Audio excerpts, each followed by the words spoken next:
The bottle shattered against the saloon wall. Whiskey sprang across the faded wanted posters as Julia Ravencrest stumbled through the batwing doors, with blood dripping from her split lip. Behind her, three men's voices roared with drunken fury, their boots thundering across the boardwalk in pursuit. "Hey, get back here, you thieving witch."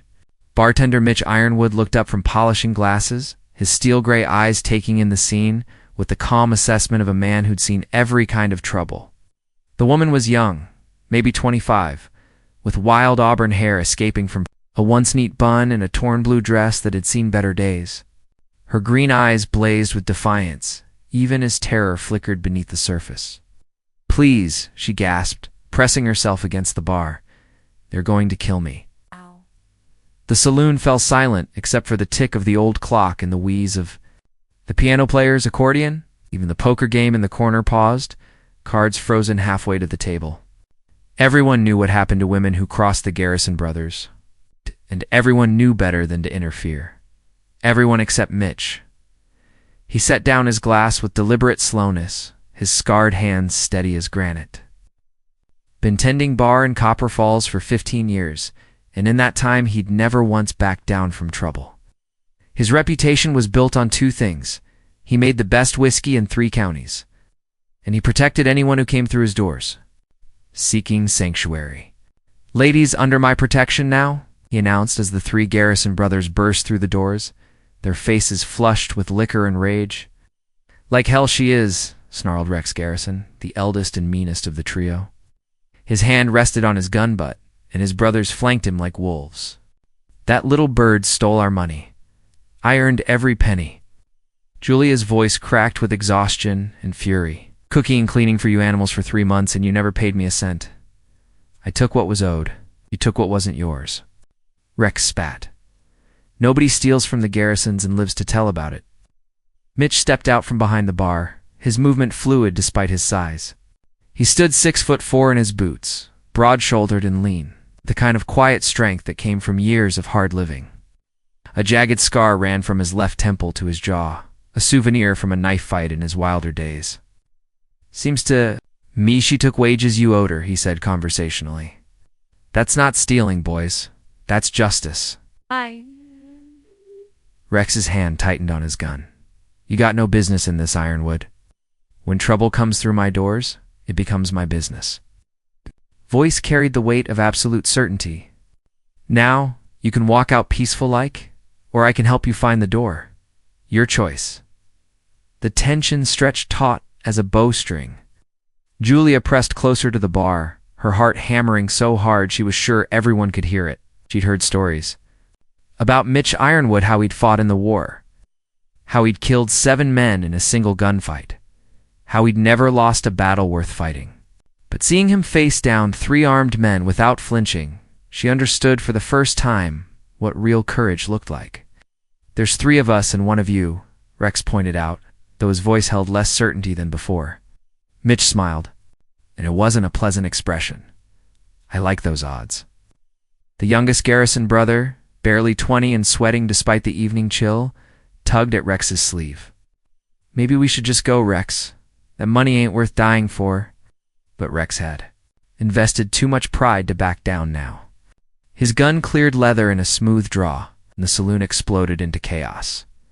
The first shot went wide, splintering the mirror behind the bar as Mitch dove sideways, his own Colt already in his hand. Julia screamed and dropped behind the bar as bullets whined overhead, bottles exploding in showers of glass and whiskey. Rex fired again. But Mitch was already moving, using tables and chairs for cover as he worked his way closer to the Garrison brothers.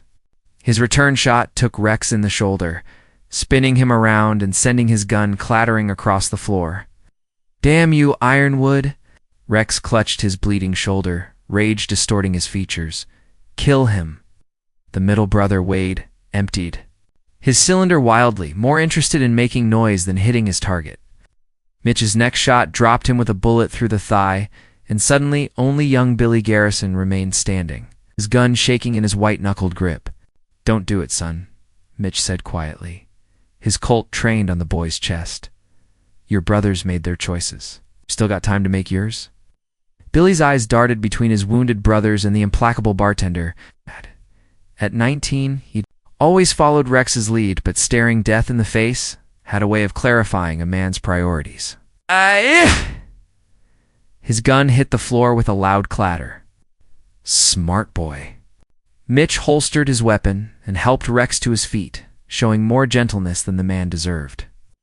Wade's going to need a doctor for that leg. I suggest you boys head on back to your ranch and think real hard about whether that stolen money was worth bleeding over. As the brothers limped out, Rex turned back at the door, his face twisted with hatred. This isn't over, Ironwood. Nobody humiliates the Garrisons and gets away with it. It is if you're smart, Mitch replied calmly. But then again, you boys never were known for your brains. After they left, an eerie quiet settled over the saloon. The other patrons slowly emerged from their hiding places, muttering among themselves as they surveyed the damage. Broken glass crunched underfoot, and the smell of spilled liquor hung heavy in the air. Julia rose shakily from behind the bar, her dress dusty and her hands trembling.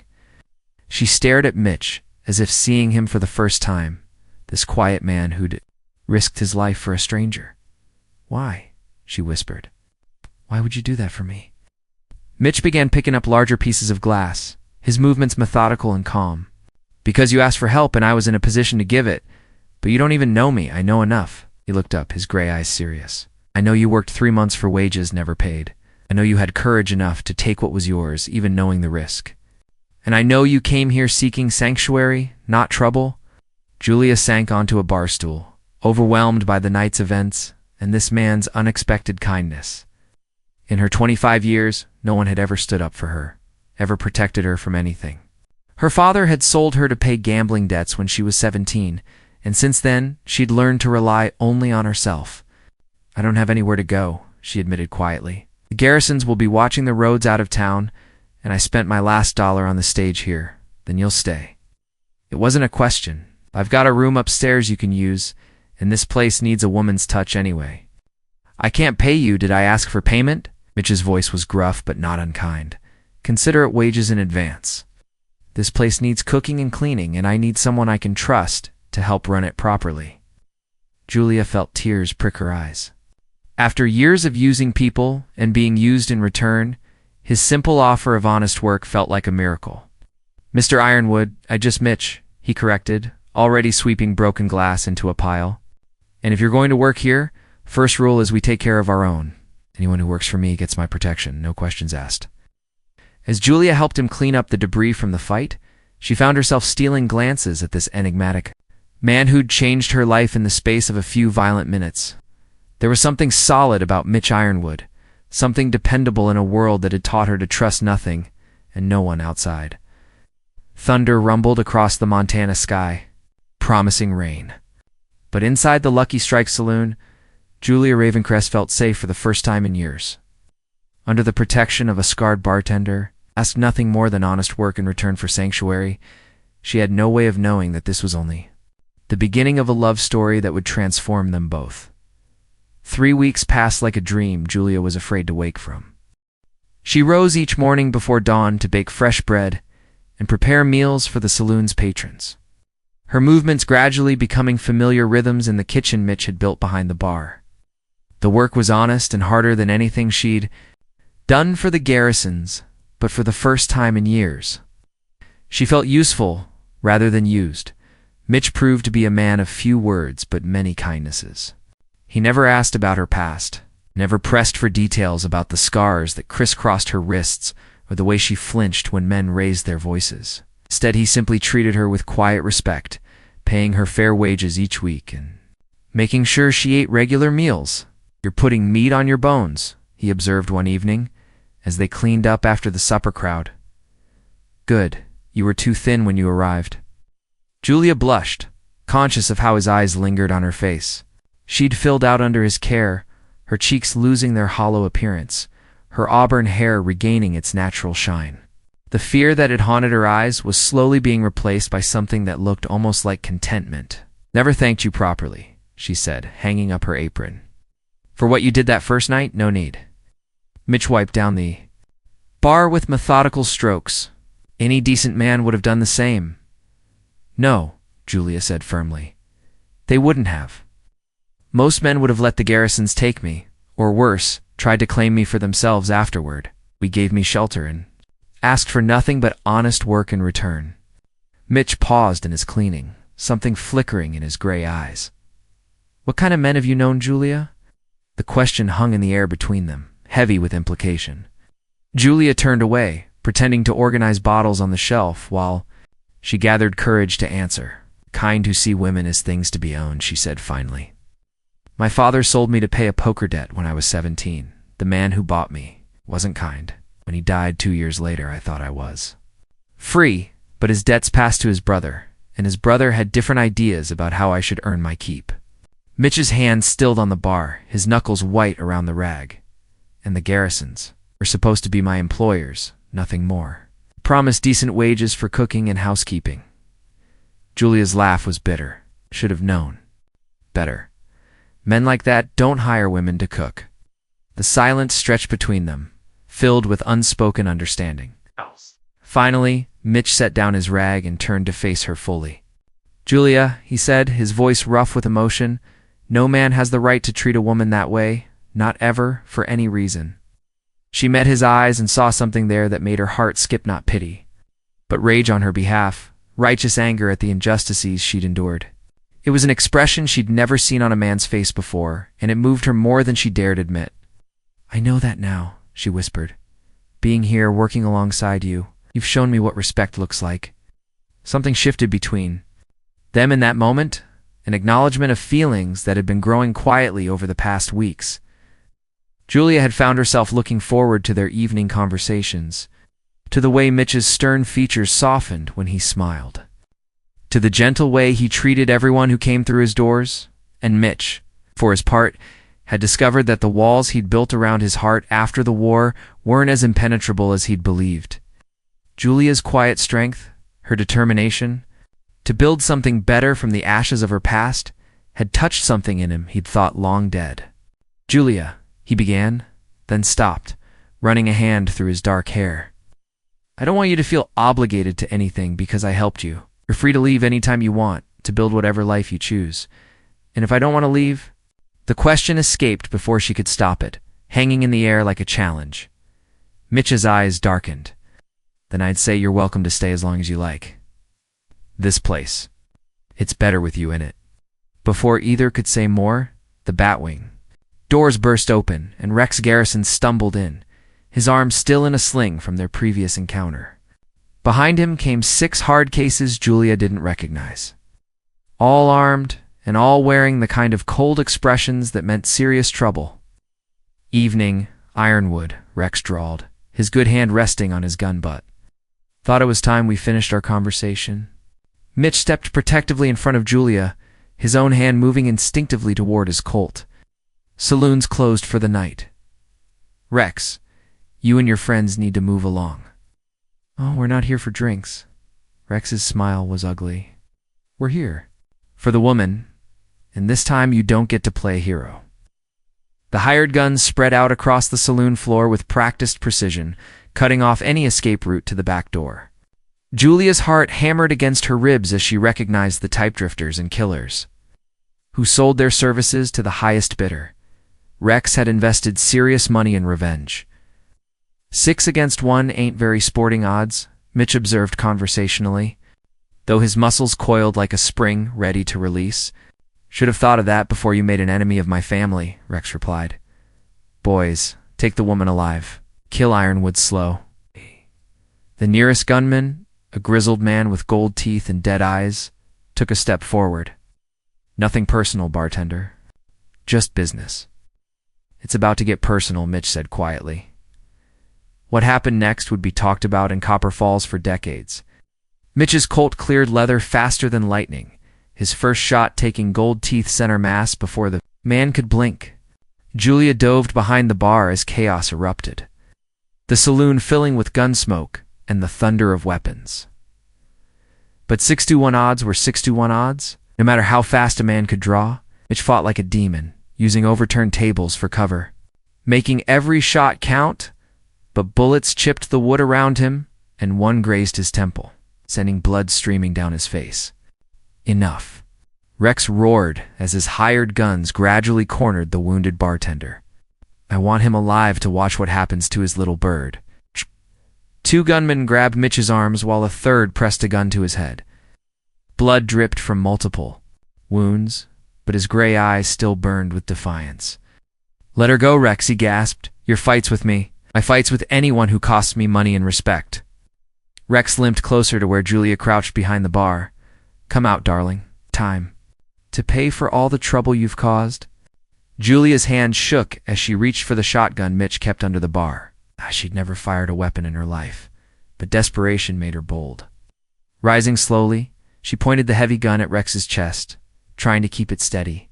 "Stay back," she warned, her voice stronger than she felt. Rex laughed. "You don't have the guts, girl? You're prey, not predator. Always have been. Always will be."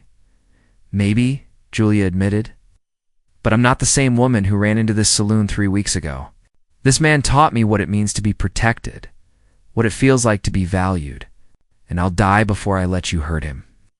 Something in her tone made Rex's smile falter.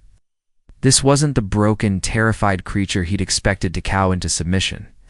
This woman had steel in her spine that hadn't been there before. "You're bluffing," he said, but he stopped advancing. Julia's finger tightened on the trigger. "Try me." The standoff stretched taut. 7 guns trained on various targets, death balanced on a knife's edge. Then the batwing doors creaked open, and Sheriff Tom Brennan stepped inside, his own weapon drawn. Well, well," he drawled in his gravelly voice. "Looks like I missed quite a party." Rex cursed under his breath. Sheriff Brennan was one of the few honest lawmen in the territory, a man who couldn't be bought or intimidated. His arrival changed everything. Sheriff Rex tried to inject reason into his voice. "We're just retrieving stolen property. This woman robbed my family." "Funny thing about that," Brennan replied, not lowering his gun. "I've been investigating reports about the Garrison Ranch, and what I found makes interesting reading. Seems you boys have been running women through there like cattle, forcing them to work without pay, treating them worse than animals." The blood drained from Rex's face. "It's lies. Got 3 former employees willing to testify otherwise. Federal marshals are on their way to arrest you and your brothers for human trafficking." Brennan's voice hardened. "But right now, I'm more interested in the armed robbery currently taking place in my town." "What?" The hired gunman shifted nervously. Fighting a bartender was one thing. Shooting it out with a sheriff and federal charges hanging over their heads was quite another. "Drop your weapons," Brennan ordered. "All of you. Now." One by one, the guns hit the floor with metallic clangs. Rex's dreams of revenge crumbled around him like a house of cards, his empire of exploitation finally catching up with him. As the sheriff cuffed the prisoners, Julia helped Mitch to a chair, her hands gentle as she examined his wounds. "You came back," he said wonderfully, touching her cheek with bloodied fingers. "When Rex grabbed for you, you could have run. Why didn't you?" Julia caught his hand and pressed it against her face, no longer caring who might see or what they might think. "Because this is where I belong," she whispered. "With you, for however long you'll have me." Ow. Mitch's answer was interrupted by Sheriff Brennan clearing his throat. But the look in his eyes said everything Julia needed to hear. 2 days later, with his wounds cleaned and bandaged, Mitch stood behind the bar watching Julia serve breakfast to the morning crowd. Word had spread quickly about the showdown with the Garrisons, and the Lucky Strike had become something of a legend overnight. Travelers made detours just to see the place, where one man and woman had faced down 7 guns and lived to tell the tale. But it wasn't the notoriety that made Mitch smile as he watched Julia work. It was the way she moved through the saloon, like she owned it, her confidence growing stronger each day. The terrified woman who'd stumbled through his doors a month ago had been replaced by someone who could stare down killers with a shotgun and never flinch. "You're staring," Julia said, without turning around, as she delivered coffee to a table of railroad workers. "Can't help it," Mitch admitted. "You're worth staring at." She blushed but didn't protest, and that simple acceptance of his admiration sent warmth spreading through his chest. They'd been dancing around their feelings for weeks now, neither quite willing to take the first step into deeper waters. The morning crowd thinned as men headed off to their various jobs. leaving only a few lingerers, nursing their coffee and reading week-old newspapers. Julia joined Mitch behind the bar, close enough that he could smell the lavender soap she'd started using. "Sheriff Brennan stopped by earlier," she said. "The federal marshals arrested Wade and Billy Garrison at their ranch. Found evidence of at least a dozen women who'd been forced to work there over the past 5 years. And Rex, singing like a canary apparently, trying to make a deal to avoid the hangman's noose." Julia's expression darkened. "He deserves whatever he gets." Mitch nodded, but his attention was caught by something else. He said their ranch, not the Garrison ranch. Julia looked confused. "Yes, so a month ago, you would have called it the ranch where I worked, or where they kept me. Now, it's just a place that belonged to other people." He turned to face her fully. "You're not thinking of yourself as their victim anymore." The observation caught Julia off guard. He considered it, testing the truth of his words against her own feelings. He was right. Somewhere in the past month, the shame and fear that had defined her for years had begun to fade, replaced by something that felt remarkably like self-respect. "I suppose I'm not," she said slowly. "When did that happen?" "The night you faced down Rex with that shotgun," Mitch replied without hesitation. "That was when you stopped being someone things happened to and became someone who made things happen." Felt tears prick her eyes at the quiet pride in his voice. "I was terrified. Courage isn't the absence of fear. It's acting in spite of it." He reached out and gently tucked a strand of auburn hair behind her ear. "You were magnificent." The simple touch sent electricity racing along her skin. She leaned into his palm, marveling at how such a gentle caress from such strong hands could make her feel more alive than she ever had. "Mitch," she whispered, and he must have heard everything she couldn't say in his name because his gray eyes darkened with an emotion that made her breath catch. He was about to respond when the Batwing doors opened and a well-dressed woman in her 50s entered, looking around with obvious disapproval. Her traveling dress was expensive, her hair perfectly arranged despite the dust of the road. She carried herself with the imperious bearing of someone accustomed to being obeyed. "Mitchell Ironwood," she announced in a voice that could freeze. "Whiskey. I should have known I'd find you in a place like this." The warmth drained from Mitch's expression, replaced by a wariness Julia had never seen before. His hand fell away from her face, as if he'd been burned. "Hello, Mother," he said. Quietly, Julia's heart sank. She'd wondered about Mitch's family, about his past. But he'd never volunteered information, and she'd never pressed. Now, looking at the elegant woman whose cold eyes were already cataloging every detail of the saloon's interior, she began to understand why he'd chosen to build his life in a remote mountain town. "Don't you hello mother me?" the woman snapped. "Do you have any idea what it's cost me to track you down? The embarrassment I've endured telling people my son runs a a tavern in the wilderness? It's an honest living constance. It's beneath you, and you know it." Her gaze fell on Julia, taking in her simple dress and flower-dusted apron with obvious disdain. "I suppose this ... person is the reason you've abandoned your responsibilities?" Julia felt the familiar shrinking sensation that came from being looked at like something unpleasant found on the bottom of a shoe. But before she could retreat into the shadows, Mitch stepped protectively in front of her. "This woman's name is Julia Ravencrest, and she deserves your respect." His voice carried a warning that made his mother's eyebrows rise. "She works harder than anyone I know and has more courage in her little finger than most people have in their entire bodies." Constance Ironwood's laugh was like breaking glass. "Courage? Is that what they're calling it now? Mitchell, your father, is dying. The railroad fortune he built needs someone to inherit it, someone to carry on the family name. Instead, I find you playing house with a saloon girl in the middle of nowhere." "Julia is not," Mitch began hotly, but Julia placed a gentle hand on his arm. "It's all right," she said quietly, though inside her heart was breaking. She'd known this day would come eventually, the day when Mitch's real life would intrude on their fairy tale, and like him, didn't end up with women like her. just didn't. That evening, after Constance Ironwood had taken a room at the town's only hotel, Julia sat alone in the saloon's kitchen, staring at the letter that had arrived. With the afternoon mail, her hands shook as she read it for the third time, hardly believing the words on the page. Miss Ravencrest. As executor of the estate of one Herman Whitlock, I am pleased to inform you that you have been named sole beneficiary of his last will. In testament, Mr. Whitlock was most specific in his instructions that his niece, Julia Ravencrest, should inherit his cattle ranch and all associated properties, valued at approximately $15,000. Please contact our offices at your earliest convenience to claim your inheritance. Respectfully, Edgar Pendleton, attorney at law, Denver, Colorado. Uncle Herman, her father's brother, who'd tried to intervene when her father had sold her to pay his debts. She'd been so young, so desperate to escape her situation, that she'd barely listened to his protests.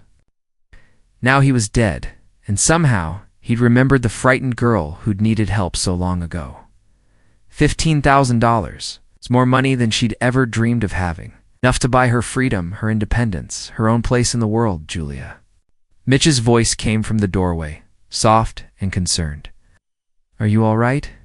You missed supper service. She folded the letter quickly, not ready to share its contents. Just tired, I suppose. It's been a long day.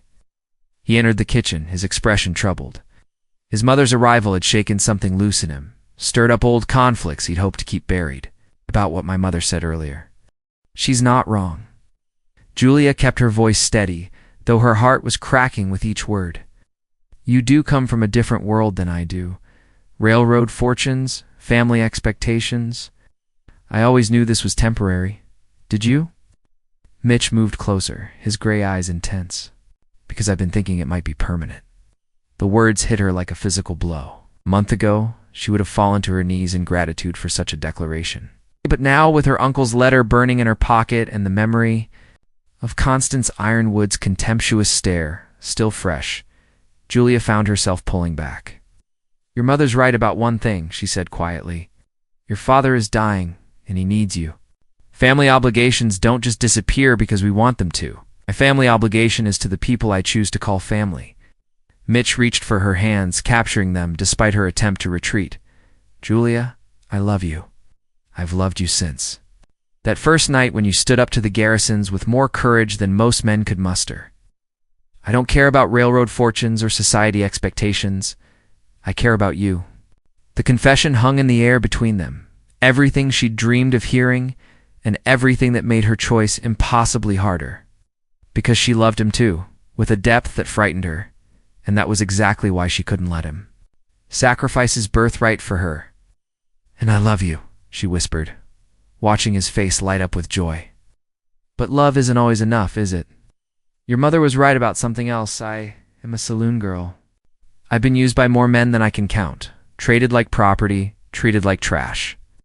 What happens when your business associates find out? When your children ask about their mother's past? I don't care, but I do. Julia pulled her hands free, stepping back before her resolve could weaken. I won't be the reason you lose everything your family built, and I won't spend the rest of my life wondering if you regret choosing me over your duty. Mitch stared at her in disbelief. So that's it? You're giving up on us without even fighting? I'm setting you free to make the right choice, she corrected, though the words felt like swallowing glass. Your mother leaves tomorrow. Go with her, Mitch. Be the son your father needs. Inherit what's rightfully yours. And what about what I need? His voice cracked with emotion. What about what's rightfully mine? Julia turned away before he could see the tears streaming down her face. Sometimes the right thing and the thing we want most are different things. She heard him leave, his footsteps heavy on the wooden floor, and only then did she allow herself to collapse into a chair and sob. Tomorrow, she would leave for Denver to claim her inheritance. Tonight, she would mourn the loss of the only man who'd ever made her feel worthy of love. In the main room, Mitch stood behind his bar, staring at the bottles that suddenly seemed meaningless.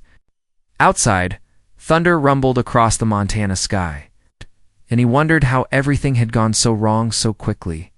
Neither of them slept that night. Both lying awake in their separate rooms, both wondering if love was worth fighting for or if sometimes the greatest act of love was letting go. By morning, both would have their answers. Julia was loading her few belongings into the stagecoach when she heard her name called. She turned to see Mitch striding down the main street, his mother hurrying to keep pace behind him, her face twisted with fury. Wait. He reached the coach, just as the driver was preparing to close the door. Don't go. Not like this. Ironwood, you get back here this instant? Constance's voice cracked like a whip. That stagecoach to Denver leaves in 10 minutes, and you're going to be on it. But Mitch ignored his mother completely, his attention focused entirely on the woman he loved. I spent all night thinking about what you said, about duty and family obligations. And you're right, I do have obligations. Julia's heart sank. He'd chosen his birthright after all, just as she'd known he would, just as he should. My obligation is to live with honor, he continued, his voice carrying across the street. To protect the people I love, to build something meaningful with my own hands, to be the kind of man my conscience can respect. He stepped closer to the coach, his gray eyes blazing with determination. I can't do any of those things running a railroad empire built on other men's sweat. Mitchell, you're being ridiculous. Constance grabbed his arm. Your father needs you. My father has you, and a dozen competent managers, and enough money to buy anything he might need, Mitch replied calmly. But this woman, he gestured. To Julia, she needs me to be the man who sees her worth, who fights for our future, who doesn't care about anything except making sure she knows she's loved. Julia felt tears streaming down her face. Mitch, your inheritance will go to someone else, and good riddance. He climbed into the stagecoach beside her, taking her hands in his scarred ones. Julia, you said love isn't always enough, but you're wrong. Love is the only thing that matters.